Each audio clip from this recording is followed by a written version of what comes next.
আসসালামু আলাইকুম। আমরা জানবো 1970 সালের নির্বাচন থেকে কিছু গুরুত্বপূর্ণ প্রশ্নোত্তর, যেগুলো প্রাইমারি, বিসিএস অন্যান্য পরীক্ষার জন্য খুবই গুরুত্বপূর্ণ। চ্যানেলটি সাবস্ক্রাইব করে সাথেই থাকুন। কোন তারিখে 1970 সালের পাকিস্তানের সাধারণ নির্বাচন তথা জাতীয় পরিষদের নির্বাচন অনুষ্ঠিত হয়? 1970 সালে 7 ডিসেম্বর এবং 1971 সালে 17 জানুয়ারিতে। 1970 সালের নির্বাচনে পাকিস্তানের জাতীয় পরিষদের আসন সংখ্যা ছিল মোট 313টি। এর মধ্যে 300টি সাধারণ আসন এবং 13টি হচ্ছে সংরক্ষিত আসন। 1970 সালের নির্বাচনে পাকিস্তানের জাতীয় পরিষদে 313টি আসনের মধ্যে পূর্ব পাকিস্তানের অংশে মোট কতটি আসন ছিল এবং পশ্চিম পাকিস্তানের অংশে কতটি আসন ছিল? পূর্ব পাকিস্তানের অংশে 169টি আসন ছিল। এর মধ্যে 7টি আসন ছিল সংরক্ষিত এবং 162টি আসন ছিল সাধারণ আসন, এবং পশ্চিম পাকিস্তানে 144টি আসন ছিল। এর মধ্যে 6টি আসন ছিল সংরক্ষিত, 138টি আসন ছিল সাধারণ, মোট 313টি আসন ছিল। 1970 সালের নির্বাচনে আওয়ামী লীগ, এটা থেকে প্রশ্ন আসবে না। 1970 সালের নির্বাচনে পাকিস্তানের জাতীয় পরিষদে পাকিস্তান পিপলস পার্টি কতটি আসন লাভ করে? পশ্চিম পাকিস্তানের অংশে 144টি আসনের মধ্যে 88টি আসন লাভ করে। এখানে উল্লেখযোগ্য যে পাকিস্তান পিপলস পার্টির প্রধান বিরোধী দল হিসেবে নির্বাচিত হয়।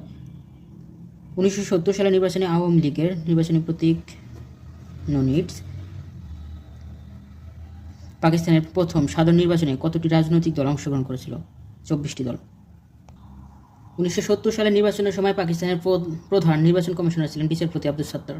1970 সালের নির্বাচনের সময় পাকিস্তানের প্রধান নির্বাচন কমিশনার ছিলেন বিচারপতি আব্দুস সাত্তার।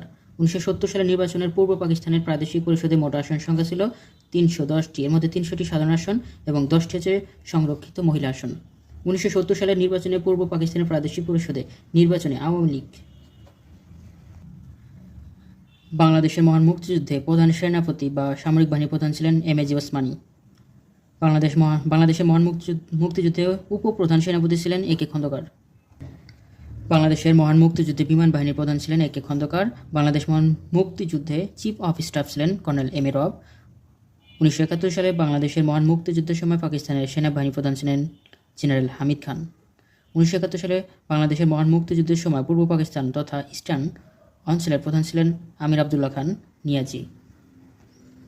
বাংলাদেশের পতাকা কে প্রথম উত্তোলন করেন? আসাম আব্দুর রব। নোট: কিন্তু বিদেশের মাটিতে প্রথম বাংলাদেশের পতাকা উত্তোলনকারী হলেন এম হোসেন আলী। বাংলাদেশের পতাকা প্রথম কোথায় উত্তোলন করা হয়? ঢাকা বিশ্ববিদ্যালয়ের এক ছাত্রসভায়। প্রথম কবে বাংলাদেশের পতাকা উত্তোলন করা হয়? 2রা মার্চ 1971 সালে। 2রা মার্চ হচ্ছে পতাকা দিবস। বাংলাদেশের জাতীয় পতাকা দিবস 2রা মার্চ।